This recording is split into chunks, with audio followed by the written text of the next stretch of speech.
Hello everyone, welcome back to my channel. So today we are going to discuss about the topic statistics for management concept, measure of central tendency and dispersion. सो हम UGC net JRF management का syllabus cover कर रहे हैं। Code number 17 का सारा syllabus हम cover करेंगे।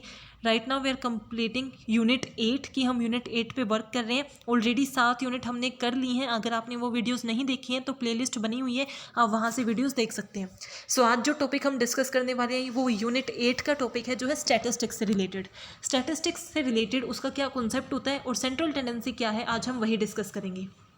तो सबसे पहले मीनिंग ऑफ स्टैटिस्टिक्स। स्टैटिस्टिक्स है क्या? Then statistics is a tool which is use to process that are to get meaningful information. यानी कि एक ऐसा टूल जिसे हम यूज़ करते हैं सो दैट हमें मीनिंगफुल या फिर यूजफुल इन्फॉर्मेशन मिल सके, उसी को हम क्या बोलते हैं? स्टैटिस्टिक्स। आपको इसकी इन्फॉर्मेशन के बारे में, इसकी मीनिंग के बारे में पता होना चाहिए, बिकॉज कई बार क्या दिया जाता है, एक डेफिनेशन दी जाती है और आपको आइडेंटिफाई करना होता है कि वो कौन सी टर्म है। तो स्टैटिस्टिक्स क्या है? एक ऐसा टूल है जिसे हम यूज़ करते हैं ताकि कोई भी डाटा जो हमारे पास है हम उसे प्रोसेस कर सकें और उससे मीनिंगफुल इन्फॉर्मेशन निकाल सकें। अब मीनिंगफुल इन्फॉर्मेशन क्या होता है? ऐसी इन्फॉर्मेशन जिसका कोई ना कोई मतलब हो, जिसके पीछे कोई ना कोई रीज़न हो। फॉर एग्जाम्पल, अगर आपके सामने दो इन्फॉर्मेशन रखी हैं, एक क्या है जिसके अंदर मीन्स कुछ भी ऑर्गेनाइज्ड फॉर्म में नहीं है, बहुत ज़्यादा अलग अलग जगह से आपने डाटा कलेक्ट कर रखा है बट किसी भी फॉर्म में ऑर्गेनाइज नहीं है, किसी सीक्वेंस में नहीं लगा हुआ, और एक है अच्छे से टेबल बनी हुई है, चार्ट्स बनी हुई है, अच्छे से ऑर्गेनाइज्ड है, तो वो हमारा क्या होगा? मीनिंगफुल इन्फॉर्मेशन होगी, ना कि वो जो ऐसे ही रखा हुआ है लेकिन उसका कोई ऑर्गेनाइज्ड नहीं है। तो स्टैटिस्टिक्स क्या है? जो डाटा हमने कलेक्ट किया है उसी को अच्छे से एनालाइज करके, इंटरप्रेट करके अच्छे से जब प्रेजेंट किया जाता है, ये कंप्लीट प्रोसेस जब किसी डाटा पे परफॉर्म की जाती है, उसी को हम स्टैटिस्टिक्स बोलते हैं, ताकि हम क्या कर सकें? मीनिंगफुल इन्फॉर्मेशन, एक यूजफुल इन्फॉर्मेशन उससे निकाल सकें। जैसे कि हमारे पास क्या है? डाटा है। अब डाटा को अगर हम प्रोसेस करते हैं तो हमारे पास क्या आती है? इन्फॉर्मेशन आती है। तो इस प्रोसेस को ही हम क्या बोल रहे हैं यहाँ पे? स्टैटिस्टिक्स बोल रहे हैं कि स्टैटिस्टिक्स एक टूल है जो इस प्रोसेस को परफॉर्म करती है ताकि आपके डाटा को इन्फॉर्मेशन में कन्वर्ट करके आपको मीनिंगफुल इन्फॉर्मेशन प्रोवाइड कर सके, यूजफुल इन्फॉर्मेशन प्रोवाइड कर सके। सो स्टैटिस्टिक्स क्या है? एक ब्रांच है किसकी? मैथमेटिक्स की, dealing with collection, analysis, interpretation and presentation of data. कि ये क्या करती है? हमारा जो डाटा है उससे हमें मीनिंगफुल इन्फॉर्मेशन प्रोवाइड करती है। अगर आपको ये पता है कि डाटा एंड इन्फॉर्मेशन क्या होते हैं तो आपके लिए बहुत ज़्यादा ईजी हो जाएगी, ये डेफिनेशन आप समझ चुके होंगे। बट अगर आपको नहीं पता है कि डाटा एंड इन्फॉर्मेशन में क्या डिफरेंस होता है, तो मैं बताती हूँ कि क्या डिफरेंस होता है। डाटा क्या है? जो हम जिसे अंडरस्टैंड नहीं भी कर सकते, यानी कि इसका अभी कोई मीनिंग नहीं है, इससे हम कोई मीनिंग नहीं निकाल सकते। फॉर एग्जाम्पल, कि आपकी यूनिवर्सिटी है, वहाँ पे बहुत से बच्चों के एग्जाम्स होते हैं, बहुत से स्टूडेंट्स हैं, बहुत से ग्रुप हैं, बहुत सी कैटेगरीज हैं, जिसके बेस पे हमारे क्या होते हैं? एग्जाम्स होते हैं। अब उन सब के एग्जाम्स के क्या है? रिजल्ट बन गए, यानी कि सबके पेपर चेक हो गए हैं।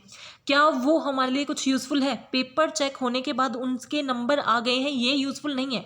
उसे हमने क्या किया? एक कैटेगरी में लगा दिया कि बीबीए के अलग से कर दिए, एमबीए के अलग से कर दिए, बीकॉम के अलग से कर दिए, एमकॉम के अलग से कर दिए, हर फील्ड के अलग से कर दिए। जो टॉप स्टूडेंट है, जिनके टॉप मार्क्स हैं, उनको अलग से हमने रिकमेंड किया कि उनके अलग से, जो हमने अलग कलर में आ रहा है हमारे पास कि हमारे मेडलिस्ट कौन हो सकते हैं या फिर टॉप मार्क्स किन के हैं। तो वो मतलब क्या है? एक इन्फॉर्मेशन की फॉर्म में है जिसे कहीं ना कहीं हम यूज़ कर सकते हैं, जो ऑर्गेनाइज्ड मैनर में है। तो डाटा क्या है? जो ऑर्गेनाइज्ड मैनर में नहीं होता, या फिर आप उसे क्या बोल सकते हो? रो होता है। यानी कि जैसे रो का मतलब क्या है? जो कच्चा हो, जिसको अभी हमने कोई वर्क नहीं किया है, कोई प्रोसेसिंग नहीं की है, तो उससे हमें कोई इन्फॉर्मेशन नहीं मिल सकती, उससे हम कुछ भी नहीं पा सकते। लेकिन डाटा ही वो चीज़ है जिसे हम प्रोसेस करेंगे तो उससे हमें क्या मिलेगी? मीनिंगफुल इन्फॉर्मेशन मिलेगी। तो उस प्रोसेसिंग को करने के लिए हम क्या करते हैं? स्टैटिस्टिक्स का यूज़ करते हैं। तो स्टैटिस्टिक्स क्या करती है? डाटा को कलेक्ट करती है। जितनी भी हमारे पास वेरियस सोर्सेज हैं जहाँ से हम डाटा को कलेक्ट कर सकते हैं, उन सब सोर्सेज को आइडेंटिफाई करके अच्छा डाटा कलेक्ट करना। अब सिर्फ डाटा कलेक्ट करने से कुछ नहीं होता, क्योंकि अगर आपके पास, मान लो आपने नेट का प्रिपरेशन करने का सोचा, तो आपने इंटरनेट से किया, यूट्यूब से किया, मान लो आपने टेलीग्राम पे किसी को ज्वाइन कर लिया, आपने बुक्स को पढ़ा, आप लाइब्रेरी में गए, ये सब क्या है? ये तो आपने डाटा कलेक्ट किया, बट अगर आप उसे अच्छे से ऑर्गेनाइज नहीं करोगे, पढ़ोगे नहीं, तो क्या यूज़फुल है? तो उस डाटा को आपको क्या करना पड़ता है? एनालाइज करना पड़ता है। यानी कि आप आप ये देखते हो कि कौन सा डाटा कितना अच्छा है, यूट्यूब पे ज़्यादा अच्छा कंटेंट मिल रहा है, टेलीग्राम पे मिल रहा है, कहाँ आपको ज़्यादा अच्छा कंटेंट मिल रहा है, उसी के बेस पे उसे इंटरप्रेट करोगे, यानी कि उसके बारे में आप एक तरीके से आइडेंटिफाई कर लेते हो कि ये ऐसा क्यों है। फॉर एग्जाम्पल, आपने डाटा को कलेक्ट किया, फिर आपने एनालाइज करके पता किया कि बुक्स में डाटा काफ़ी अच्छा मिल रहा है, तो उसको आप इंटरप्रेट करते हो कि इसके पीछे क्या रीजंस है कि यूट्यूब पे उतना अच्छा क्यों नहीं मिल रहा है या टेलीग्राम पे उतना अच्छा क्यों नहीं मिल रहा, या फिर आपको ऐसा लगता है कि यूट्यूब पे काफ़ी अच्छा मिल रहा है, तो आप सोचते हो कि बुक्स में वैसा कंटेंट क्यों नहीं है, या फिर वो कौन सी बुक्स में। इसका मतलब आप उसके पीछे के रीजन को आइडेंटिफाई करते हो, that is interpretation. And finally जो भी आपका रिजल्ट आए उसे प्रेजेंट करना टेबुलर फॉर्म में, रिटर्न फॉर्म में, ग्राफिकल फॉर्म में, that is presentation of data. So I hope आपको क्या समझ आ गया है स्टैटिस्टिक्स है क्या। तो स्टैटिस्टिक्स एक टूल है जो क्या करती है, हमारे डाटा को कलेक्ट करती है, एनालाइज करती है। एनालाइज का मतलब उसके पैटर्न को आइडेंटिफाई करना कि वो किस तरीके का डाटा है, फिर उसे इंटरप्रेट करना। इंटरप्रेट का मतलब क्या था, जो भी उसके एनालिसिस से पता चला है उसके रीजन को आइडेंटिफाई करना कि उसके पीछे वो रीजन क्यों है, एंड फाइनली उसे प्रेजेंट करना, that is statistics. Statistics is connected with the sample, not with population, and it is impossible to reach the population, especially अगर हम population की बात करते हैं तो जब हम उसका सेंसस सर्वे करते हैं तभी हम पॉपुलेशन पे वर्क करते हैं। सेंसस सर्वे का मतलब क्या है, जैसे अगर हमारी पूरी पॉपुलेशन जनगणना होती है तो वहाँ पे तो हम ऐसे स्किप नहीं कर सकते ना कि एक जगह के कुछ लोगों का सैंपल लेके वहाँ देख लिया कि वहाँ 1 मिलियन है तो ओवरऑल हमारी 100 मिलियन होगी, ये कोई भी लॉजिक नहीं है। अगर आप सेंसस सर्वे कर रहे हो यानी कि जनगणना कर रहे हो कि कितने लोग हैं, पॉपुलेशन कितनी है, उसी टाइम पे कंप्लीट पॉपुलेशन ली जाती है। अदरवाइज जो भी रिसर्च परफॉर्म की जाती है, जो भी स्टडी परफॉर्म की जाती है, उसके अंदर हम क्या लेते हैं, सैंपल लेते हैं। सैंपल का मतलब क्या है, काफ़ी इजी कॉन्सेप्ट है। सैंपल का मतलब है कि जैसे हम किसी भी चीज़ की स्टडी कर रहे हैं, हम कोई भी स्टडी परफॉर्म करेंगे तो उसमें पूरी पॉपुलेशन को स्टडी करने के बजाय सिर्फ सैंपल की स्टडी करना। फॉर एग्जाम्पल, आपको रिसर्च मिली, जैसे आप अगर बीबीए कर रहे हो या फिर जो भी चीज़ आपने परफॉर्म किया, आपने कोई रिसर्च परफॉर्म की होगी, सो ये आपका क्या है। फॉर एग्जाम्पल, आप अपनी किसी भी एक सिटी का सोचो, आपको हरियाणा पे क्या करनी है, कोई रिसर्च परफॉर्म करनी है, तो अब हरियाणा की पॉपुलेशन के हर एक इंडिविजुअल तो आप जा नहीं सकते, हर एक इंडिविजुअल को आप रीच नहीं कर सकते। आप सोचते हो उसमें तो बहुत टाइम लग जाएगा कि हर एक बंदे के पास जाके, हर एक घर में जाके मैं पूछूं। फॉर एग्जाम्पल, आपको करना है कस्टमर सेटिस्फैक्शन टुवार्ड्स एयरटेल, कि एयरटेल में वो सेटिस्फाई हैं या नहीं, उन्हें क्या लगता है एयरटेल की सर्विसेज अच्छी हैं या नहीं है, प्राइस सही है या नहीं है, इंटरनेट की एक्सेसिबिलिटी सही है या नहीं, आपको उनका सेटिस्फैक्शन देखना है। तो अब एयरटेल वालों को ये रिसर्च करनी है, तो वो क्या सोचते हैं कि वो हर एक कस्टमर के पास नहीं जा सकते, जितने भी हरियाणा में कितने लोग हैं उन सब के पास एक एक के पास जाके पूछेंगे तो टाइम बहुत ज़्यादा लगेगा, कॉस्ट बहुत ज़्यादा लगेगी, बहुत ज़्यादा दिन लग जाएंगे, एफर्ट्स ज़्यादा लगेंगे। तो इसके बजाय वो क्या करते हैं, हरियाणा के किसी एक एरिया का सैंपल चुन लेते हैं। फॉर एग्जाम्पल कि वो 5000 पर्सन से मीन्स वो क्या करेंगे, जो भी क्वेश्चंस उन्हें पूछने हैं वो इन सेलेक्टेड 5000 पर्सन से पूछेंगे, और ये 5000 पर्सन का जो भी रिजल्ट आएगा, इनसे हमने जो क्वेश्चन पूछे और उसका जो भी रिजल्ट आया वो क्या होगा, वो माना जाएगा कि वही हमारे पूरी पॉपुलेशन की थिंकिंग है।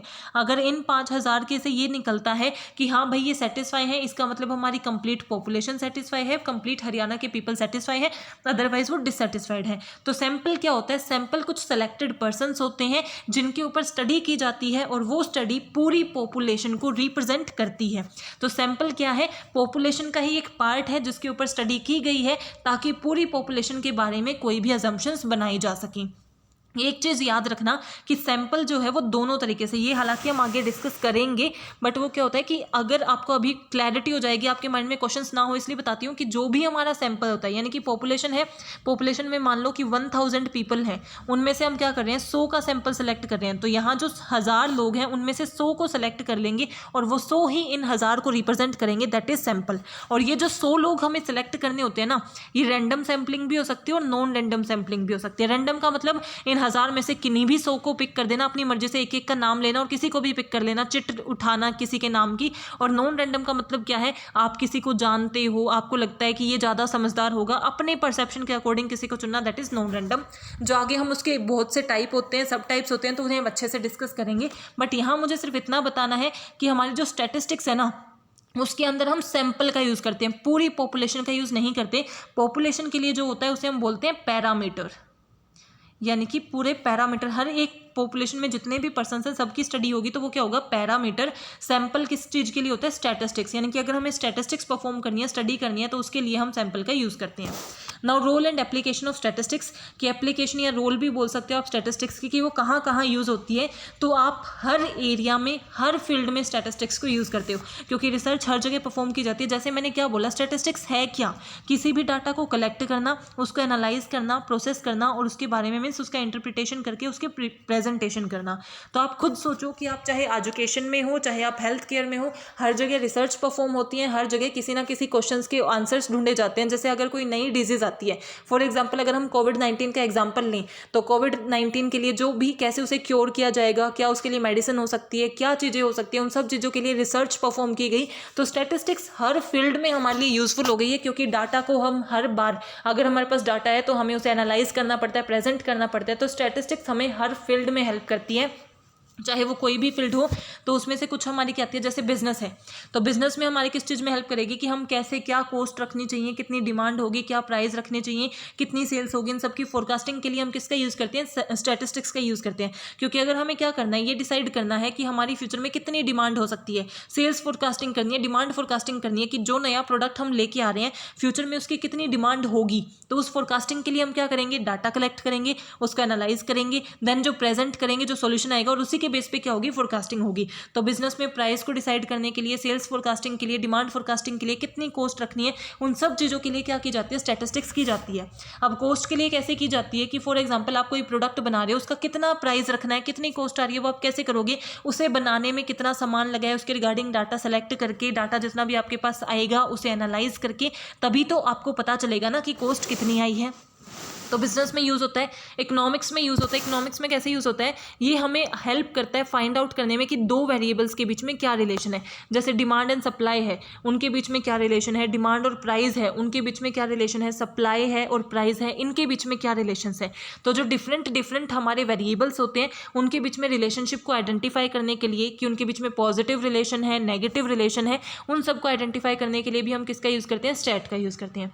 देन अकाउंट्स में भी हेल्प होती है। अकाउंट्स में कैसे, कि जो भी हमें ट्रेंड्स आइडेंटिफाई करने हैं, कि फ्यूचर में क्या ट्रेंड रहेगा, इस चीज़ को आइडेंटिफाई करने के लिए। ट्रेंड ये नहीं कि फ्यूचर में क्या फैशन होगा, ट्रेंड का मतलब क्या है, कि अगर आज हम जो अपनी कंपनी की अकाउंटिंग बना रहे हैं, अगर आज हम अप ट्रेंड पे चल रहे हैं, यानी कि हम ग्रो कर रहे हैं, क्या फ्यूचर में डाउन ट्रेंड भी आ सकता है, स्टैग्नेंट भी हो सकता है, हॉरिजॉन्टल ट्रेंड भी आ सकता है, या फिर हम फिर से ग्रो भी कर सकते हैं। तो कुछ भी हो सकता है। इन ट्रेंड्स को आइडेंटिफाई करने के लिए भी हम किसका यूज़ करते हैं, स्टैटिस्टिक्स का यूज़ करते हैं। बजट बनाने के लिए, बजट की स्टडी करने के लिए, इन सब चीज़ों के लिए स्टैटिस्टिक्स का यूज़ किया जाता है।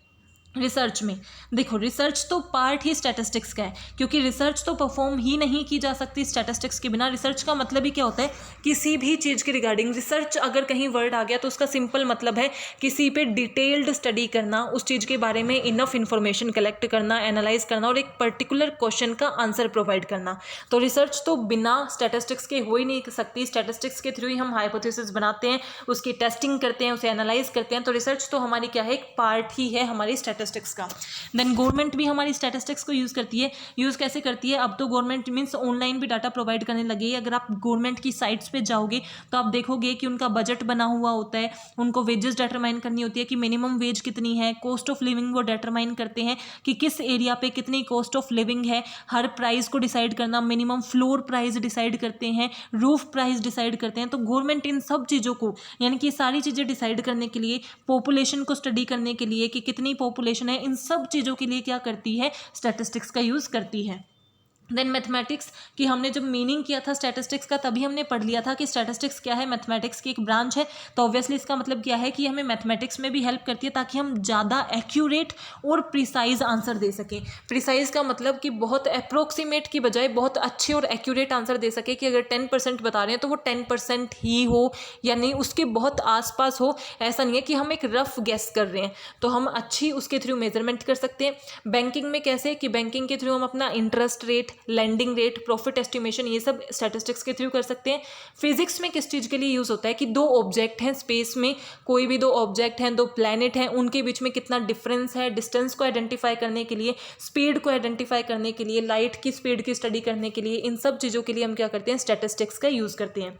एंड लास्ट है ऑपरेशंस। ऑपरेशंस का मतलब क्या है, कि प्रोडक्ट है, अगर हम कोई भी ऑर्गेनाइजेशन एक प्रोडक्ट बना रही है तो उसे क्या चाहिए, रॉ मटेरियल चाहिए। तो रॉ मटेरियल से प्रोडक्ट में कन्वर्ट करने के लिए, फाइनल प्रोडक्ट प्रोडक्ट में कन्वर्ट करने के लिए एक प्रोसेस परफॉर्म की जाती है, जिसके अंदर हमें इन्वेंट्री को कंट्रोल करना होता है, मैनेज करना होता है, मटेरियल हैंडलिंग करनी होती है। इन सब ऑपरेशंस के लिए हम किसका यूज़ करते हैं? स्टैटिस्टिक्स का यूज़ करते हैं। तो अगर स्टैटिस्टिक्स के रोल्स आपसे पूछे जाएँ, एप्लीकेशंस पूछी जाएँ, तो वो हमें हर फील्ड में हेल्प करता है, चाहे वो हेल्थ केयर हो, कोई भी फील्ड हो, business, economics, account, research, government, mathematics, banking, physics, operations, हर फील्ड में हमें हेल्प करता है। सो ये क्या था? बेसिक ऑफ स्टैटिस्टिक्स की स्टैटिस्टिक्स क्या है। तो स्टैटिस्टिक्स हमारी क्या हुई? जो एक प्रोसेस है जिसके थ्रू हम क्या करते हैं, सारे डाटा को कलेक्ट करके उससे इन्फॉर्मेशन, मीनिंगफुल इन्फॉर्मेशन निकालते हैं ताकि अच्छी डिसीजन मेकिंग की जा सके। स्टैटिस्टिक्स में 4 मेन चीज़ें क्या की जाती हैं? डाटा को कलेक्ट करना, एनालाइज करना, इंटरप्रेट करना एंड प्रेजेंट करना, यही सीक्वेंस भी है। Collection, analysis, interpretation and presentation. Then हमारे इसके क्या रोल्स होते हैं? अब जो सेकंड टॉपिक हम डिस्कस करने वाले हैं that is measurement of central tendency. Central tendency को हम क्या बोल देते हैं? मेजरमेंट ऑफ सेंटर और मेजरमेंट ऑफ सेंट्रल लोकेशन। ये तीनों चीज़ों से ये जाना जाता है, measurement of centre, central location and central tendency. देखो जहाँ पे सेंटर आ गया, इसका मतलब क्या है? सेंटर का मतलब क्या होता है? बीच में। A measure of central tendency is a single value that attempt to describe a set of data by identifying the central position between the set of data. यानी कि जितना भी आपके पास डाटा है उसके मिड को आइडेंटिफाई करना, उसके मिड को, सेंटर को आइडेंटिफाई करने को ही हम क्या बोलते हैं? Central tendency. तो सेंट्रल टेंडेंसी क्या है? जितना भी हमारा डाटा है उसकी जो सेंट्रल पोजीशन हमें डिटरमाइन करती है, एक सिंगल वैल्यू जो हमें डिटरमाइन करेगी उसके बीच के पॉइंट को, उसी को हम क्या बोलते हैं? Central tendency. और अगर आप सेंट्रल टेंडेंसी कैलकुलेट करना चाहते हो तो आपके पास 3 मीन्स होते हैं। आप मीन, मोड एंड मीडियन के थ्रू क्या कर सकते हो? सेंट्रल टेंडेंसी को कैलकुलेट कर सकते हो। सो वन बाय वन हम डिस्कस करते हैं कि कैसे हम सेंट्रल टेंडेंसी को क्या कर सकते हैं? कैलकुलेट कर सकते हैं। बट अगर आपसे पूछा जाए कि सेंट्रल टेंडेंसी किन 3 मेजर से होती है, तो मीन, मोड, मीडियन को हम यूज़ करते हैं। मीन के अंदर अगर आपसे मीन्स ऐसे पूछा नहीं जाता, but geometric mean, harmonic mean ये भी होते हैं। सो मीन क्या है? मीन को हम अर्थमेटिक मीन भी बोल देते हैं। जो क्या करता है? जो कैलकुलेट किया जाता है sum of all the values in the data set divided by the number of values. For example कि आपकी क्लास में 10 स्टूडेंट्स हैं, अगर हमें उनके एवरेज मार्क्स बताने हैं कि उनके इंग्लिश में कितने एवरेज मार्क्स आए हैं, यानी कि पूरी क्लास के एवरेज मार्क्स कितने हैं। सो आउट ऑफ 10 किसी के 8 हैं, 10 स्टूडेंट हैं, तो 8 8 8 5 8 8 5 1 2 3 4 5 6 7 5 10 10 ऐसा हमने किया। तो ये हमारे क्या है? 10 स्टूडेंट हैं और ये उनके क्या है? इंग्लिश के मार्क्स हैं। तो अगर हमें मीन को कैलकुलेट करना है तो वो कैसे किया जाता है? Sum of all the values, यानी कि जो सारी वैल्यूज़ आपको गिवन है उन सब का सम निकाल लो। तो सम निकालेंगे तो कितना हो जाएगा? 10 20 30 40 एंड 45, ये हमारा क्या हो गया? सम। इसको डिवाइड कर देंगे किससे? टोटल नंबर ऑफ पर्सन्स या टोटल नंबर ऑफ डाटा। तो कितने लोगों का था? 10 का था। तो 45 को जब हम 10 से डिवाइड करेंगे तो कितना आ जाएगा? 4.5। तो हमारे एवरेज मार्क्स कितने हैं? 4.5 पूरी क्लास के। तो यही हमारा क्या होता है? मीन। और ये मीन ही किस चीज़ को डिफाइन कर रहा है कि हमारा एवरेज क्या है, हमारी क्लास में सेंट्रल पॉइंट क्या है। The analysis of statistics is always objective, but the interpretation always include the scope of subjectivity. इसका मतलब सिंपल यही है कि जब भी आप स्टैटिस्टिक्स करते हो, जैसे मैंने 4.5 निकाला, तो ये तो क्या था? हमारा एनालिसिस था कि ये तो हमेशा ऑब्जेक्टिव रहेगा, चाहे आप कितने ही तरीके से निकालो, उनका सम जब हम निकालेंगे तो वो 450 जो भी हमारा सम आ रहा था वही आएगा, और उसको जब हम डिवाइड करेंगे तो यही हमारा आंसर आएगा। तो हमारा मीन का एनालिसिस हमेशा सेम रहेगा, बट इंटरप्रिटेशन सबका अलग हो सकता है। फॉर एग्जाम्पल हमने क्या देखा कि इंग्लिश में एवरेज मार्क्स कितने हैं? 4.5। तो इसका एनालिसिस, यानी कि अब आपके 3 टीचर हैं, तीनों टीचर ने अगर इस सेम डाटा से निकाला होगा तो सबका रिजल्ट 4.5 आएगा। तो हमने देखा कि हमारे इवेल्युएटर थे ए, बी और सी, तीनों का रिजल्ट 4.5 आया। इसका मतलब क्या है? एनालिसिस तो क्या है? ऑब्जेक्टिव है, जिसके अंदर कोई डिफरेंस नहीं होगा। बट इंटरप्रिटेशन, अब इनका सोचने का तरीका, ए ने क्या सोचा कि 4.5 इतने बुरे भी नहीं है, अगर हम इन्हें फिर से एनकरेज करें, मोटिवेट करें तो स्टूडेंट्स ज़्यादा बेटर मार्क्स ले सकते हैं। बी का सोचने का तरीका ऐसा हो सकता है कि भाई टीचर ने पक्का अच्छे से नहीं पढ़ाया, वरना इतने कम मार्क्स तो नहीं आने चाहिए थे। सी क्या कर रहा है? पक्का टीचर्स ने अच्छे से पढ़ाया होगा और बच्चे ही पढ़ने वाले नहीं है, तो इन पे तो फोर्स करके कोई फायदा ही नहीं है। तो तीनों का इंटरप्रिटेशन अलग हो गया ना, तीनों का सोचने का तरीका उनके एक्सपीरियंस पे, उनके पर्सनल थिंकिंग पे डिपेंड करता है। सो उसका एनालिसिस हमेशा ऑब्जेक्टिव होता है, बट इंटरप्रिटेशन क्या हो सकता है? सब्जेक्टिव हो सकता है, यानी कि डिफर कर सकता है पर्सन्स के एक्सपीरियंस के बेस पे। तो हम क्या डिस्कस कर रहे थे कि मीन क्या है। तो मीन क्या होता है, जो सेंट्रल पॉइंट को बताता है। कैसे बताता है, जब हम सम्स को क्या करते हैं, डिवाइड कर देते हैं नंबर ऑफ वैल्यूज से। तो इसमें हमारे पास 3 सीरीज होती हैं, individual series, discrete series and continuous series. Continuous series क्या होती है, जब हमारे पास रेंज गिवन होती है, जैसे 0 to 5, 5 to 10, ये हमारी कंटिन्यूस सीरीज है। डिस्क्रीट सीरीज क्या होती है, जब हमारे पास फ्रीक्वेंसी गिवन होती है। जैसे अभी हमने जब मार्क्स लिखे, तो जो हमारे 10 में से 5 मार्क्स हैं वो 5 टाइम्स आ रहे थे। 5 स्टूडेंट के 5 नंबर है, तो 5 5 5 5 5 ऐसे लिखने की बजाय हम सिंपल क्या लिख सकते हैं, मार्क्स 5 और स्टूडेंट्स 5, यानी कि 5 स्टूडेंट के 5 नंबर है, 2 स्टूडेंट्स के 10 नंबर है। इस तरीके से भी तो लिख रखते थे। तो ये हमारी क्या है, फ्रीक्वेंसी। तो जिस डाटा में हमें फ्रीक्वेंसी गिवन होती है उसे हम बोलते हैं डिस्क्रीट। और जो हमने अभी डिस्कस किया था वो हमारी क्या थी, इंडिविजुअल सीरीज, जिसमें सारी लिमिट्स अलग अलग लिखी होती हैं और उनका सम करके हम निकालते हैं। तो 1 बाय 1 हम उसका देखते हैं। Mean can be calculated as the sum of all the values divided by number of values. कि मीन को हम कैसे कैलकुलेट करते हैं, जितना भी सम है, जैसे अभी जो हमने एग्जांपल में लिया था कि जितना भी सम था उसे जब हमने डिवाइड कर दिया था तो हमारा मीन आ गया था। मीन का सिंबल क्या होता है, तो कन्वेंशनल सिंबल मीन जो है, अगर आप सैंपल के लिए निकाल रहे हो तो ये आपका सिंबल होता है, ठीक है, एक्स बार। याद रखना, एक्स बार उसको हम क्या बोलते हैं, सिंबल होता है मीन का। और अगर आप पॉपुलेशन के लिए निकालते हो, देखो स्टैटिस्टिक्स मेनली किसके लिए होती है, सैंपल के लिए। सैंपल के लिए स्टैटिस्टिक्स, या स्टैटिस्टिक्स में सैंपल होता है और पॉपुलेशन में क्या होता है, पैरामीटर। बट अगर आप पॉपुलेशन का मीन निकाल रहे हो तो उसका सिंबल क्या होगा, यू। ये हमारा उसका सिंबल होगा। तो आपको सिंबल पता होने चाहिए। कई बार पूछे जाते हैं कि सैंपल के मीन के क्या सिंबल है, एक्स बार, और अगर पॉपुलेशन का मीन आप निकाल रहे हो तो उसका सिंबल क्या होता है, यू। इसका मतलब कि पूरी पॉपुलेशन को कंसीडर किया गया है। नाउ मीन निकालने का क्या फॉर्मूला होता है, उससे पहले अगर आप एक एग्जांपल देख लो कि इंडिविजुअल सीरीज क्या होती है, discrete series and continuous series क्या है। ये हमारी इंडिविजुअल सीरीज है, यानी कि इसके अंदर कोई फ्रीक्वेंसी नहीं गिवन। फॉर एग्जांपल ये हमारे क्या है, मार्क्स हैं। तो फर्स्ट स्टूडेंट के 5 मार्क्स हैं, देन 4 मार्क्स हैं, देन 3 मार्क्स हैं। मान लो 3 ही स्टूडेंट हैं तो ये उनके मार्क्स हैं। तो इनका टोटल क्या हो गया, 5 + 4 9, 9 + 3 12। तो 12 डिवाइडेड बाय 3 कितना आ गया हमारा, 4। तो 4 हमारे क्या है, एवरेज। 4 ही हमारा क्या है, मीन। तो ये तो थी हमारी इंडिविजुअल सीरीज। इंडिविजुअल सीरीज के बाद आती है डिस्क्रीट सीरीज। डिस्क्रीट सीरीज क्या होती है, जिसमें फ्रीक्वेंसीज गिवन होती हैं। सो जो हमारे 10 स्टूडेंट ऐसे हैं जिसके 2 नंबर हैं, 15 स्टूडेंट ऐसे हैं जिनके 8 नंबर हैं, और 12 स्टूडेंट ऐसे हैं जिनके 5 नंबर हैं। तो इस टाइम पे अगर हमें कैलकुलेट करना होगा तो हम कैसे करेंगे, जैसे इंडिविजुअल सीरीज में तो हमने क्या किया, सबमिशन कर दिया एक्स का, यानी कि टोटल किया, और उसको एन से डिवाइड कर दिया, यानी कि 1 2 3, ये हमारा एन है ना, नंबर ऑफ रिस्पोंडेंट। इसमें हम क्या करेंगे, सबमिशन, क्योंकि फ्रीक्वेंसी गिवन है तो एफ एक्स कर देंगे। जो भी हमारा एक्स है उसको एफ से मल्टीप्लाई कर देंगे और उसको एन से डिवाइड करेंगे। और यहाँ पे एन क्या होगा, नंबर ऑफ रिस्पोंडेंट नहीं, N is equal to summation F. तो हमेशा याद रखना, जहाँ फ्रीक्वेंसी दे दी जाती है वहाँ पे एन क्या होता है, सबमिशन एफ, यानी कि एफ का टोटल। तो अगर हम एफ का टोटल निकालेंगे तो 10 + 15 + 12 37 जो हमारा है वो एफ का टोटल हो जाएगा। और एक्स क्या है, ये 2 8 5, इसको जब हम इससे मल्टीप्लाई करेंगे तो एफ एक्स आ जाएगा। तो ये इसका फॉर्मूला है। कंटिन्यूस सीरीज क्या होती है कि हम इसमें ऐसे नहीं बताते कि मीन्स, जैसे इसमें तो क्या था कि 2 स्टूडेंट ऐसे हैं जिनके 10 नंबर हैं, 8 स्टूडेंट ऐसे हैं जिनके 15 नंबर। इसकी बजाय हम क्या करेंगे कि 0 से 5 मार्क्स के अंदर 2 स्टूडेंट आते हैं, यानी कि उसका नंबर 3 भी हो सकते हैं, 4 भी नंबर हो सकते हैं। तो हम एक रेंज डिफाइन कर देते हैं, इस रेंज के अंदर कितने स्टूडेंट्स के मार्क्स हैं, 5 से 10 के बीच में 10 स्टूडेंट के मार्क्स हैं, और 10 से 15 के बीच में 8 स्टूडेंट के मार्क्स हैं। तो यहाँ मैं सिर्फ ये डिफाइन करी थी कि सीरीज को कैसे आइडेंटिफाई करते हैं। तो simple individual series, discrete series and continuous series. अब इनके फॉर्मूले क्या होते हैं, तो देखो, अगर हम सिंपल इंडिविजुअल सीरीज की बात करें तो फॉर्मूला अभी हमने डिस्कस किया कि जो भी हमें गिवन होगा उसका एक्स डिवाइडेड बाय एन, जो हम ऑलरेडी डिस्कस कर चुके हैं। यही फॉर्मूला आपको पता होना चाहिए। कई बार शॉर्टकट में फॉर्मूले आते हैं जिसमें A plus summation D divided by N करते हैं। तो ए हमारा क्या हो जाता है, एज्यूम्ड मीन, यानी कि जो हमारे पास फॉर एग्जांपल डाटा गिवन है 10 5 5 12, ये हमारे पास अगर डाटा गिवन है 10 6 5 12 एंड 15 हमने कर लिया, तो हम कोई भी एज्यूम कर लेते हैं कि हमारे हिसाब से हमें लगता है कि 5 जो है वो मीन होगा। ये हमने एज्यूम किया है। तो एज्यूम्ड मीन से हम कैसे निकालेंगे, ए तो हमारा एज्यूम्ड मीन है ही, तो हमने 5 सोचा है तो हम उसको क्या उसकी जगह पुट कर देंगे। ए प्लस सबमिशन डी होता है। अब डी कैसे निकाला जाता है ये आपको पता होना चाहिए। डी का मतलब क्या है, एक्स माइनस ए, यानी कि जो आपका एक्स गिवन है उसमें से ए को माइनस कर दो, एज्यूम्ड मीन्स को माइनस कर दो। तो 10 - 5 कितने हुए, 5, 6 - 5 1, 5 - 5 0, 12 - 5 कितने हो जाएंगे हमारे 7 और 15 माइनस 5 हमारे हो जाएंगे 10। इस तरीके से हमारा क्या आ गया, डी आ गया। तो अब इस डी का टोटल हम निकालेंगे और उसे पुट कर देंगे, तब हमारा क्या आ जाएगा, मीन आ जाएगा।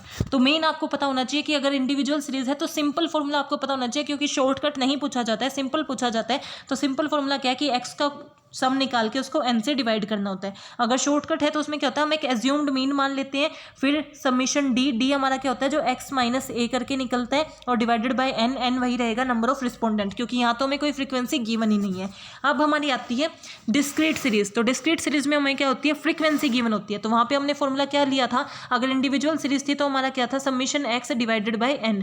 तो अगर हमारे पास फ्रीक्वेंसी आ गई तो फॉर्मूले में क्या हो जाएगा कि जहाँ आपने वो समीशन x रखा था अब उसके साथ क्या हो जाएगा, f भी जुड़ जाएगा, फ्रीक्वेंसी भी जुड़ जाएगी। तो जो फ्रीक्वेंसी आपको गिवन थी, यानी कि ये जो हमें फ्रीक्वेंसी गिवन थी f, इसका हम एक और कॉलम निकालेंगे इसके आगे, जहाँ पे हम क्या लिखेंगे, fx का मतलब क्या है, f को x से मल्टीप्लाई कर देंगे, 10 को 2 से करेंगे, 20 ऐसे ही आगे उसका करते जाएंगे, तो वो हमारा क्या जाएगा fx, और उसके टोटल से n, और n यहाँ पे क्या लेना है, हमेशा याद रखना कि जब हमारे पास फ्रीक्वेंसी गिवन होती है तो n हमें क्या लेना होता है, सबमिशन f। उसके थ्रू हम क्या कर सकते हैं, डायरेक्ट मेथड में निकाल सकते हैं।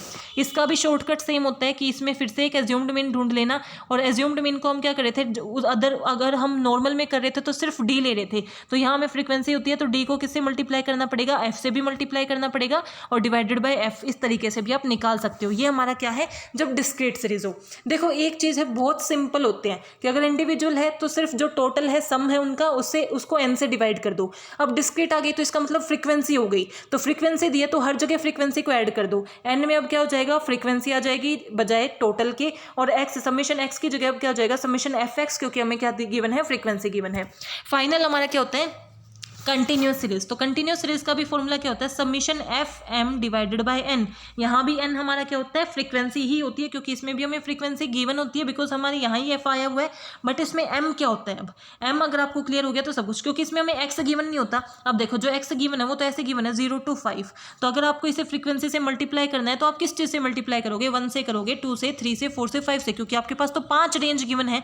तो इसकी बजाय हम क्या करते हैं, इनका एम निकाल लेते हैं। एम का मतलब क्या है, मिड पॉइंट। जैसे इसका क्या हो जाएगा 2.5, देन इसका हमारा क्या जाएगा 7.5, इसका 12.5, इनका मिड पॉइंट निकाल लेते हैं। मिड पॉइंट कैसे निकलेगा, 0 to 5 का मिड पॉइंट कितना है, 2.5 है। वो हमने कैसे पता किया, 0 + 5 divided by 2 is equal to 2.5। अब हमें क्या निकालना है, 5 से 10 का मिड पॉइंट निकालना है। तो वो कैसे निकलेगा, 5 + 10 डिवाइडेड बाय 2, इसका मतलब क्या हो गया 15 डिवाइडेड बाय 2, वो हमारा कितना आ गया 7.5। तो इसके थ्रू हम क्या निकाल लेंगे, एम निकाल लेंगे, मिड पॉइंट निकाल लेंगे, और उस मिड पॉइंट को फ्रीक्वेंसी से मल्टीप्लाई करके अपना मीन निकालते हैं, उसको हम बोलते हैं कंटिन्यूअस सीरीज। अब हमारा आता है, ये तो हमारा क्या था कि हमने मीन कैसे निकाले। तो मीन हमारा क्या होता है, जो सेंट्रल पॉइंट है वो हम कैसे निकाल सकते हैं, इंडिविजुअल सीरीज में निकाल सकते हैं। इंडिविजुअल सीरीज का सिंपल फॉर्मूला है summation x divided by n. Then हमारी आती है डिस्क्रीट सीरीज। डिस्क्रीट सीरीज में एफ आ जाएगा, तो उसके अंदर समीशन एन भी लिख सकते हो, या फिर आप क्या लिख सकते हो, समीशन एफ भी लिख सकते हो, क्योंकि यहाँ पे एन क्या होता है, समीशन एफ के इक्वल होता है। यहाँ आ जाएगा, हमें मिड पॉइंट निकालना होता है, क्योंकि एक्स हमें रेंज में गिवन होती है, उसको जब हम एफ से डिवाइड करते हैं, इस तरीके से हम क्या कर सकते हैं, अपना जो मीन है वो निकाल सकते हैं। मीन के एडवांटेजेस क्या है, इजी एंड सिंपल है, easy simple and to calculate, यानी कि ज़्यादा टिपिकल नहीं है, ज़्यादा कॉम्प्लेक्सिटी नहीं है, और आगे जो भी हम ट्रीटमेंट करते हैं, आगे जितना भी हम मैथमेटिक्स परफॉर्म करते हैं उसके अंदर मीन को यूज़ किया जाता है। और एक इसके एडवांटेज क्या है कि ये सभी वैल्यूज़ पे बेस्ड होती है, यानी कि जैसे हमने ले रहे थे ना 10, 8, 5 जितने भी मार्क्स थे सबको हम कंसिडर कर रहे थे। बट इसके डिसएडवांटेजेस क्या है, highly affected by extreme values. Extreme value से बहुत अफेक्ट होती है। फॉर एग्जांपल कि 10 लोगों की हमें एवरेज इनकम निकालनी है, और अगर उन 10 में एक मिलियनियर बैठा है जो करोड़पति है, जिसके पास काफ़ी पैसे हैं, और ये सब क्या है, ये इतनी इनके मीन्स इतना पैसा अर्न नहीं कर रहे, फिर भी इनकी एवरेज इनकम क्या आएगी, बहुत ज़्यादा आएगी, क्योंकि एक जो पर्टिकुलर है एक्सट्रीम केस है ना, उसने बहुत ज़्यादा इंपैक्ट डाल दिया है। तो इसकी वजह से क्या है कि मीन की ये डिसएडवांटेज है कि ये एक्सट्रीम वैल्यू से अफेक्ट हो जाता है। Single term is value become inaccurate, कि एक सिंगल टर्म भी नहीं होगी ना। फॉर एग्जांपल 1 2 3 4 5 5 बच्चों के मार्क्स गिवन थे, 4 के तो गिवन है, एक का गिवन नहीं है, तो उससे ही इनएक्यूरेसी आ जाएगी। हमें अच्छे से डाटा चाहिए होता है अगर हमें मीन को कंप्यूट करना है। ओपन एंड सीरीज में हम कंप्यूट नहीं कर सकते। जैसे किसी ने बोला कि बिलो 100, तो बिलो 100 तो कितने भी हो सकते हैं। अब हमें कैसे पता चलेगा कि किस रेंज तक है, तो जब ओपन एंड सीरीज होती है तब हम कैलकुलेट नहीं कर सकते, और क्वालिटेटिव पॉइंट पे भी कैलकुलेट नहीं कर सकते। नाउ मीडियन, क्योंकि हम सेंट्रल टेंडेंसी को मीन मोड मीडियन से कंप्यूट कर सकते हैं, तो मीन हमने डिस्कस कर लिया है। अब आता है मीडियन। मीडियन भी वही है जो हमें सेंट्रल पॉइंट बताता है, क्योंकि तीनों सेंट्रल टेंडेंसी के पार्ट हैं, तो सिंपल सी बात है कि वो हमें सेंट्रल पॉइंट ही बताते हैं। It is considered as best, इसको हम कंसिडर करते हैं बेस्ट, क्योंकि ये क्या है, एक्सट्रीम वैल्यू से अफेक्ट नहीं होता। देखो याद रखना कि good qualities of good central tendency क्या होती हैं कि वो ईजी टू कैलकुलेट होनी चाहिए, सिंपल टू अंडरस्टैंड होनी चाहिए, सभी यानी कि ऑल वैल्यूज़ पे क्या होनी चाहिए, बेस्ड होनी चाहिए, सभी वैल्यूज़ पे बेस्ड हो, एक्सट्रीम वैल्यू से अफेक्ट ना हो, एंड फर्दर एल्जेब्रिक ट्रीटमेंट के लिए यूज़ की जाए, तो हमारी क्या है वो सेंट्रल टेंडेंसी गुड मानी जाती है। क्या होनी चाहिए उसके अंदर, क्या क्या क्वालिटीज़ होनी चाहिए, ईजी होनी चाहिए कैलकुलेट करने में, सिंपल होनी चाहिए, सारी वैल्यूज़ पे बेस्ड होनी चाहिए, एक्सट्रीम वैल्यू से अफेक्ट नहीं होनी चाहिए, और फर्दर एल्जेब्रिक ट्रीटमेंट में यूज़ की जानी चाहिए। तो मीन में एक कमी थी कि वो एक्सट्रीम वैल्यू से अफेक्ट होती है, बट मीडियन की मीन की वही कमी ये ओवरकम कर रहा है कि ये एक्सट्रीम वैल्यू से अफेक्ट नहीं होती, कि अगर हम किसी की इनकम देख रहे हैं और एक का बहुत ज़्यादा वो अर्न कर रहा है तो उससे बाकियों की इनकम एवरेज पे अफेक्ट नहीं पड़ेगा, क्योंकि मीडियन जो है वो अलग तरीके से कंप्यूट किया जाता है। तो मीडियन क्या है वो हमें मिडल वैल्यू ही बताता है, बट वो डिफरेंट तरीके से बताता है। इसमें भी हमारे पास वैसे ही सीरीज़ होती है, individual, discrete and continuous series. अगर हमारे पास इंडिविजुअल सीरीज़ गिवन है तो उसमें हम मीडियन कैसे निकालते हैं, n+1 divided by 2 TH item. इसका मतलब क्या है कि हमारे पास 5 स्टूडेंट्स के मार्क्स गिवन है, फॉर एग्जांपल 10, 10, 5, 5 एंड 2, ये उनके मार्क्स हैं। तो इसे निकालने के लिए हम क्या करेंगे, n+1 डिवाइडेड बाय 2। अब हमारे पास कोई फ्रीक्वेंसी गिवन नहीं है, तो यहाँ पे n हमारा क्या होगा, नंबर ऑफ आइटम्स, तो 1 2 3 4 5, तो 5 हमारे पास है, 5 5+1 डिवाइडेड बाय 2 कितना हुआ, 6 divided by 2 is equal to third. इनको पहले हमने असेंडिंग ऑर्डर में लगाना होता है, तो थर्ड क्या हुआ, 1 2 3, 5 जो है वो हमारा क्या है, मीडियन है। तो हमारी एवरेज कितनी है, 5। तो इस तरीके से जब हम निकालते हैं तो वो मीडियन होता है। मीडियन का मतलब क्या है, जिसमें हम क्या करेंगे, अगर इंडिविजुअल सीरीज़ है तो सिंपल सा फॉर्मूला लगा देंगे, n+1 divided by 2 TH item, यानी कि ये जो आइटम होगा वही हमारा मीडियन होगा। अब n हमारा क्या होता है, नंबर ऑफ आइटम्स। ये तो थी हमारी ओड सीरीज, जैसे हमने 5 स्टूडेंट्स के मार्क्स लिए तो हमने सिंपल सा कर दिया कि इसके 10 थे, इसके 10 थे, इसके 5, इसके 5 और इसके 2, तो हमने 5 को क्या कर लिया, थर्ड जो आइटम है वो हमारा मीडियन है। अब इसमें तो हमने n+1 ईजिली कर लिया, बट अगर हमारे पास 6 स्टूडेंट के होते, इसके आए हैं 8 मार्क्स, तो अब 6 स्टूडेंट में तो 6+1 डिवाइडेड बाय 2 हमारा क्या हो जाता, 7 डिवाइडेड बाय 2, 3.5 आइटम। अब 3.5 आइटम हम कैसे निकालेंगे, तो वो तो केस हो नहीं सकता। तो इस केस में हमें क्या करना होता है, जब हमारे पास इवन गिवन होते हैं तो उस टाइम पे हमें कौन सा फॉर्मूला लगाना होता है, n1 + n2 डिवाइडेड बाय 2। इसका मतलब क्या है कि जो दो बीच के पॉइंट हैं अगर हम इन्हें अरेंज करें तो 2 5 5 8 10 10 इस तरीके से असेंडिंग ऑर्डर में अरेंज होंगे। तो अगर हम काटते जाएं बीच के पॉइंट को निकालने के लिए तो बीच में 2 बच जाते हैं, 5 और 8।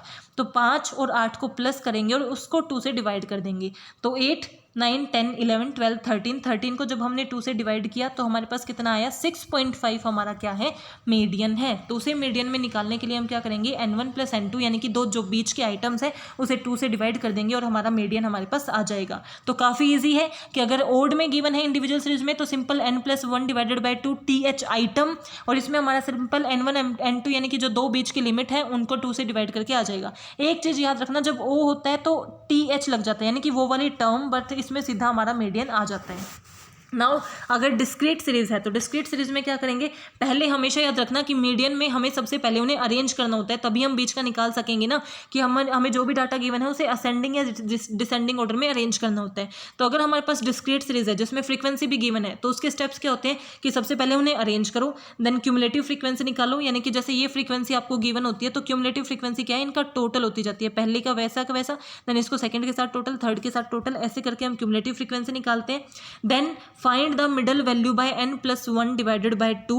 n यहाँ पे क्या हो जाएगी, समीशन f +1 डिवाइडेड बाय 2 करके एक मिड वैल्यू निकालो और उसको CF में ढूंढो। देखो जब मैं एग्जांपल से बताऊंगी तब आपको ज़्यादा क्लियर होगा ये हमारे पास क्या है, सीरियल नंबर गिवन है, यहाँ पे हमारे पास वेजेस गिवन है। तो ये तो हमारी इंडिविजुअल सीरीज का है सिंपल सा कि हमारे पास कितनी है 1 2 3 4 5 6 7 है हमारे पास।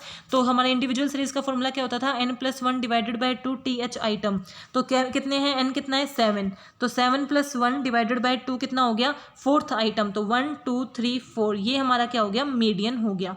अब हम क्या कर रहे थे, डिस्क्रीट सीरीज। तो डिस्क्रीट सीरीज में हमें सबसे पहले CF निकालनी होती है। इनकम गिवन है, फ्रीक्वेंसी गिवन है। CF कैसे निकलती है, जो मैंने बताया था कि फ्रीक्वेंसी का जब हम टोटल करते रहते हैं तो पहले सीधा 24 + 26 50, 50 + 20 70, 70 + 30 100, 100 + 16 116 और 6 122। अगर आपको देखना है कि आपने CF सही निकाली है तो क्या करो कि फ्रीक्वेंसी का जो टोटल है और CF की जो लास्ट वैल्यू है वो सेम होनी चाहिए। अगर वो सेम आती है, जैसे यहाँ आ रही है 122 एंड 122, इसका मतलब हमारी CF हमने सही निकाली है। तो हमारे स्टेप्स क्या थे कि सबसे पहले आप क्या करो, अरेंज करो। तो इन्हें हमने क्या कर रखा है, अरेंज कर रखा है असेंडिंग ऑर्डर में। उसके बाद क्या करो, आप अपनी CF निकालो। CF हमने निकाल ली। अब CF निकालने के बाद क्या करो, n डिवाइडेड बाई 2 करो। तो n हमारा क्या है 122, बिकॉज जहां फ्रीक्वेंसी गिवन होती है वहां n किसके इक्वल होता है, सबमिशन f के इक्वल होता है। तो सबमिशन f कितना है 122 डिवाइडेड बाई 2 61.5 हमारा आंसर आ रहा है। अब 61.5 ऐसे तो हमें गिवन नहीं होगा, तो अब हमें क्या करना होता है, 61.5 को अपने CF में ढूंढना होता है। क्या हमारे पास 61.5 है, नहीं है। तो अब हम क्या करेंगे, जो 61.5 से अगला बड़ा आइटम होगा, यानी कि 70 से अगला बड़ा आइटम है, वो हमारा क्या हो जाएगा, मीडियन हो जाएगा। सो आई होप आपको क्लियर हो गया होगा कि हमने कैसे निकाला है। कि सबसे पहले हमने असेंडिंग ऑर्डर में अरेंज किया, उसके बाद CF निकाली, CF निकालने के बाद n डिवाइडेड बाई 2 करते हैं और उस आइटम को अपने इनकम में के अंदर ढूंढते हैं, वो CF के सामने होगा। तो देखो अब आपको स्टेप्स क्लियर हो जाएंगे कि सबसे पहले आपने अरेंज किया, देन आपने CF निकाली, देन आपने n डिवाइडेड बाई 2 किया, n+1 नहीं आएगा, n डिवाइडेड बाई 2 किया। अब n डिवाइडेड बाई 2 करके जो भी आया उसको आपको किस में ढूंढना होता है, CF में ढूंढना होता है। और उससे जो क्लोजेस्ट बिगर मिलता है, स्मॉलेस्ट पे मत चले जाना, उससे जो बड़ा उससे सबसे क्लोज है उस पे जाके उसके सामने वाला जो x होता है उसी को हम क्या मान लेते हैं, अपना मीडियन मान लेते हैं। जैसे हमने इस केस में किया कि हमने 61.5 पे गए, तो यहाँ पे हमारे 50 भी क्लोज था वैसे तो, बट 50 नहीं चुना हमने, क्या चुना 70, क्योंकि उससे बड़ा वाला चुनना होता है। उसके सामने जो हमारा x होता है वो हमारा क्या होता है, मीडियन होता है। तो हमने कौन कौन सी सीरीज देख ली, इंडिविजुअल देख ली, डिस्क्रीट सीरीज देख ली। अब हमारी आती है कंटिन्यूस सीरीज। तो कंटिन्यूस सीरीज के अंदर मीडियन हम कैसे निकालते हैं, तो उसका फॉर्मूला है L1 + N1 - CF divided by F into में I। देखो आपको सारी चीज़ें पता है, क्या है F क्या है, हमारी फ्रीक्वेंसी का टोटल, CF क्या है, क्यूमुलेटिव फ्रीक्वेंसी। F का मतलब क्या होता है, फ्रीक्वेंसी, CF क्या है, क्यूमुलेटिव फ्रीक्वेंसी। N1 हमारा क्या है, N1 कैसे निकलता है, n डिवाइडेड बाई 2 करके, वही जो हम पिछले केस में कर रहे थे कि यहाँ N1 की जगह आप क्या लिख सकते हो, सिंपल n डिवाइडेड बाई 2 भी लिख सकते हो। I क्या है, I देखो अगर कंटिन्यूस सीरीज आ गई तो इसका मतलब क्या होगी, आपको रेंज गिवन होगी 0 to 5, 5 to 10, तो इनके बीच का 10 to 15। अब इनके बीच में कितने कितने का गैप है, 5 का गैप है ना, तो इस 5 के गैप को ही हम क्या बोलते हैं, I। तो I हमारा क्या होता है, एक तरीके से गैप है जो हमारे आइटम्स के बीच में है, गैप बिटवीन क्लास इंटरवल्स की, क्लास इंटरवल्स के बीच में कितना गैप है। और L हमारी क्या होती है, लोअर लिमिट। तो इसका भी हम एक एग्जांपल देख लेते हैं जिससे आपको क्लियर हो जाएगा कि सबसे पहले आपने क्या किया, आइटम्स देखे, उसकी फ्रीक्वेंसी आपको गिवन थी, आपने CF निकाल ली। CF कैसे निकली, 7 15 22 22 + 24 46 46 + 31 ऐसे करते करते लास्ट में निकली। अगर हमारे इसका ये और ये इक्वल आ रहा है, इसका मतलब CF हमने सही निकाल रखी है। अब फॉर्मूला देखो, फॉर्मूले में क्या है, L1 + N2 divided by N2 - CF divided by F into में I। N2 को आप क्या लिख सकते हो, n डिवाइडेड बाई 2, इसको हम N1 भी लिख रहे थे तो आप कुछ भी लिख सकते हो। तो अब हम उसे कैसे निकालेंगे, n डिवाइडेड बाई 2, ये कितना होगा, n हमारा क्या होता है, जब फ्रीक्वेंसी गिवन होती है तो n क्या होता है, सबमिशन f। तो सबमिशन f कितना है, 200। 200 को जब हम 2 से डिवाइड करेंगे तो कितना आ गया, 100। पहले वही केस फॉलो करना है, 100 आया है तो 100 को हम किस में ढूंढेंगे, CF में ढूंढेंगे। और कौन सा लेना होता है, बड़े वाला। तो 100 से बड़ा कौन सा है, 100 से अगला बड़ा है 119। तो 119 हमने ले लिया। देखो अगर सिर्फ डिस्क्रीट सीरीज होती तो यहाँ जो होता है ना उसे हम मीडियन मान लेते, बट यहाँ तो क्या है 25 से 30। अब इसके बीच में तो 5 वर्ड है, उनको हम कौन से कैरेक्टर को हम मीडियन माने, उसके लिए हमें ये फॉर्मूला लगाना होता है। तो लोअर लिमिट इसमें क्या है 25 है, 25 लिख दिया, n डिवाइडेड बाई 2 कितना आया था 100 माइनस 77, यानी कि यहाँ जो आपको CF लेनी होती है ना, जिस CF से आपने देखा है उससे ऊपर वाली CF लेनी है, हमेशा याद रखना जिस CF के सामने आप देख रहे हो उससे ऊपर वाली CF लेनी होती है। तो 119 माइनस जो इससे ऊपर वाली कितनी है 77 को इसमें से माइनस कर देंगे, फ्रीक्वेंसी वही वाली लेनी है जो आप देख रहे हो डिवाइडेड बाई 42 इंटू में कितना इंटरवल है, इन कितना गैप है 5 का, तो 5 से मल्टीप्लाई कर देंगे तो हमारा आंसर आ जाएगा 27.74, ये हमारा क्या है मीडियन है। तो जब हमारा क्या होता है इंडिविजुअल केस तो n+1 divided by 2 TH item, अगर 2 है तो n1 + n2 divided by 2 median आ गया। अगर डिस्क्रीट सीरीज है तो हमने क्या किया CF निकाल ली अरेंज करने के बाद, उसके बाद n डिवाइडेड बाई 2 करके उसे CF में ढूंढना, जो उससे बड़ी होगी उसके सामने वाले x को मीडियन मान लेते हैं। अब इसमें हम क्या करते हैं कंटिन्यूस में वही n डिवाइडेड बाई 2 किया, CF में ढूंढा, बट सामने क्या होगी रेंज होती है, इसलिए उसे हमें फॉर्मूले में पुट करना होता है। और जब भी फॉर्मूले में पुट करते हैं तो CF कौन सी लेते हैं, जो उस लाइन से, जो लाइन आप ले रहे हो उससे ऊपर वाली होगी। नाउ इसके एडवांटेजेस और डिसएडवांटेजेस क्या है, वही सिंपल एंड ईजी है। ग्राफिकली भी इसे रिप्रेजेंट किया जा सकता है, इसे हम ओपन एंड सीरीज में कैलकुलेट कर सकते हैं, क्योंकि इसमें हम क्या करते हैं बीच के पे ही ज़्यादा फोकस कर रहे हैं। तो अगर ओपन एंड सीरीज है तो भी हम क्या कर सकते हैं मीडियन को आइडेंटिफाई कर सकते हैं, क्वालिटेटिव डाटा पे वर्क करता है, और ये एक्सट्रीम वैल्यू से अफेक्टेड नहीं है, क्योंकि अगर एक्सट्रीम वैल्यू है तो इसका कोई इंपैक्ट नहीं पड़ेगा। फॉर एग्जाम्पल किसी के 100 में से 99 मार्क्स थे और बाकी 4 बच्चों के क्या थे 5, 4, 3, 2 मार्क्स थे, तो मीडियन हमारा क्या निकलेगा, इन पाँचों का क्या 1, for example n+1 TH item करें तो 1 2 3 5, तो इसका क्या आ जाएगा, हमारा कौन सा आइटम हो जाएगा थर्ड, तो 1 2 3 4 हमारा क्या आ रहा है मीडियन आ रहा है, तो इसका मतलब 99 का कोई इंपैक्ट नहीं पड़ा, तो ये एक्सट्रीम वैल्यू से इफेक्ट नहीं होता। बट इसकी डिसएडवांटेजेस क्या है कि ये सारी चीज़ों पे ज़्यादा डिपेंड नहीं करता, ये सिर्फ नंबर देखता है कि कितने नंबर है, लेकिन उसके फॉर एग्जाम्पल कि हमारे पास कितने आइटम्स है उस पर ज़्यादा फोकस करता है, हर एक चीज़ को बाकी चीज़ों को इग्नोर कर देता है। जैसे अभी मैंने बोला कि 99 मार्क्स वाले का इंपैक्ट नहीं पड़ा, इसका मतलब इसने उसे कंसीडर ही नहीं किया, सिर्फ उसकी पोजीशन को कंसीडर करता है, तो इसलिए क्या है ये डिपेंड नहीं करता, ये उसकी क्या हुई एक लिमिटेशन हुई। It is not rigidly define, इसको हम ज़्यादा एल्जेब्रिक में यूज़ नहीं करते, आगे इतना यूज़ नहीं किया जाता, बिकॉज ये रिजिडली डिफाइन नहीं है। As in simple series having even number, जैसे हमने बोला ना इवन नंबर होता है तो हम क्या करते हैं n1 + n2 डिवाइडेड बाई 2, और उससे जो आता है उसे मीन मान लेते हैं, लेकिन वो इतना रिजिडली डिफाइन नहीं है, क्योंकि हम तो आइटम के थ्रू कर रहे थे। तो इस टाइम पे क्या होता है कि ये बहुत अच्छे से डिफाइन नहीं करता, और बहुत लार्ज नंबर ऑफ आइटम्स है, मान लो 100 200 300 400 लोगों का डाटा आपके पास है, तो पहले उसे अरेंज करने के बाद ये कैलकुलेट करने में ज़्यादा टाइम लग जाता है। Now last is mode. तो मोड क्या होता है, जिसका मतलब क्या है, सबसे पहले हमने मीन देखा, then median, then mode. Mode हमारा क्या होता है, जो हमारे डाटा में सबसे ज़्यादा फ्रीक्वेंटली आ रहा है वो उसको हम क्या मान लेते हैं, मोड मान लेते हैं। फॉर एग्जाम्पल हम स्टूडेंट्स के मार्क्स देख रहे थे 10 10 10 5 5 4 4 10। अब इसमें से मोड क्या होगा, जो सबसे ज़्यादा बार आया है 1 2 3 4, इसको ही हम क्या मान लेते हैं, ये हमारा क्या होता है मोड है, और ये हमारी सेंट्रल टेंडेंसी है। तो मोड का सिंपल सा मतलब है कि जो भी आपके पास डाटा है उसमें से आप फ्रीक्वेंसी आइडेंटिफाई करते हो कि कौन सा सबसे ज़्यादा बार आ रहा है, और उसी को आप क्या कर लेते हो मोड मान लेते हो। तो इंडिविजुअल सीरीज अगर आपको गिवन है कि सामने आपके बहुत सी चीज़ें आपको गिवन है, तो बहुत ईजी है आपके लिए मोड को आइडेंटिफाई करना, कि जो नंबर सबसे ज़्यादा आ रहा होगा वही आपका क्या हो जाएगा, मोड हो जाएगा। बट डिस्क्रीट सीरीज है तो उसमें और भी ज़्यादा ईजी होता है। जैसे अब हमने यहाँ किया था 10 10 10 5 5 4 10 10, तो यहाँ पे हमने मोड को आइडेंटिफाई किया गिन के कि ये भाई 5-6 बार आ रहा है, तो आपने मोड से बता दिया। ये तो इंडिविजुअल सीरीज थी, बट अगर आपको ऐसे गिवन होता कि जो 10 है वो 5 स्टूडेंट्स के हैं, 8 जो है वो 3 स्टूडेंट्स के मार्क्स हैं, और 6 जो है वो 2 स्टूडेंट्स के हैं, तो यहाँ तो आपको सिंपल फ्रीक्वेंसी गिवन है। तो डिस्क्रीट सीरीज में तो जिसकी फ्रीक्वेंसी सबसे बड़ी होगी ना उसी को हम क्या कर देते हैं, मोड आइडेंटिफाई कर लेते हैं। तो जो फ्रीक्वेंसी सबसे बड़ी है वही हमारा क्या है, मोड है। बट कई बार क्या होता है कि दो फ्रीक्वेंसी बहुत क्लोज है, यानी कि जो 10 मार्क्स हैं वो कितने 5 स्टूडेंट्स के हैं, और 8 मार्क्स 4 स्टूडेंट्स के हैं, तो ये काफ़ी क्लोज है। इस केस पे जो हम मेथड यूज़ करते हैं अपने मोड को आइडेंटिफाई करने के लिए, उसको हम बोलते हैं ग्रुपिंग मेथड। ये क्वेश्चन पूछ लिया जाता है कि जब मोड में फ्रीक्वेंसीज काफ़ी क्लोज होती हैं तो उस टाइम पे कौन सा मेथड यूज़ किया जाता है मोड को आइडेंटिफाई करने के लिए, तो आपको नाम पता होना चाहिए कि वो मेथड कौन सा है, ग्रुपिंग मेथड।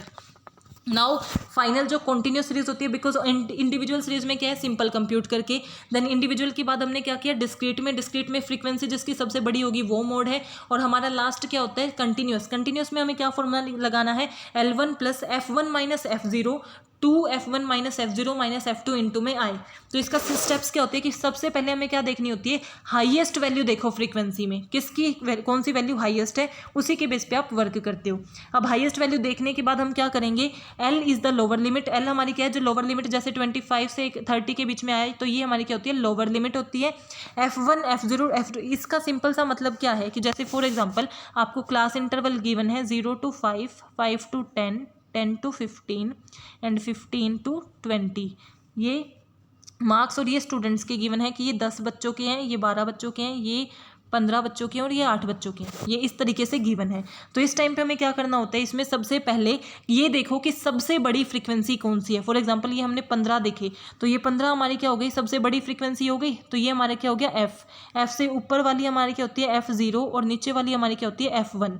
तो देखो हमें पता चल, ये तो हमारी f1 मानी जाती है, नीचे वाली f2। तो देखो सबसे हमने f1 जो सबसे बड़ी होगी उसको मान लेंगे, उससे ऊपर वाली f0, उससे नीचे वाली f2, उसको फॉर्मूले में पुट करो और आए वही होता है गैप, और उससे हमें क्या मिल जाएगा, अपना मोड मिल जाएगा। तो मोड बहुत सिंपल होता है कि आप सबसे बड़ी फ्रीक्वेंसी को देख लो, उससे ऊपर वाली फ्रीक्वेंसी को f0 मान लो, उससे नीचे वाली को f2 मान लो, फॉर्मूले में पुट करो और आपको आपका मोड मिल गया। इसके एडवांटेजेस एंड डिसएडवांटेजेस क्या है कि ये भी इजी टू कंप्यूट है, एक्सट्रीम वैल्यू से ये भी इतना अफेक्ट नहीं होता, इसे भी हम ओपन एंड में कर सकते हैं और ग्राफिकली रिप्रेजेंट किया जाता है। बट डिसएडवांटेजेस, ये भी सारी वैल्यूज पे बेस्ड नहीं है, जो सबसे ज़्यादा आते हैं सिर्फ उसी को कंसिडर करता है, इसको भी हम ज़्यादा रिजिडली डिफाइन नहीं करते और फ्यूचर में जो अर्थमेटिक कैलकुलेशन होती है उसके लिए इसे भी यूज़ नहीं किया जाता। तो ये इसकी क्या है, कुछ लिमिटेशंस है।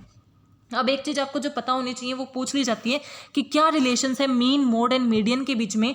तो हमारी 3 या 4 तरीके से हम कर सकते हैं कि पहले क्या है, मॉडरेटली स्क्यूड डिस्ट्रीब्यूशन।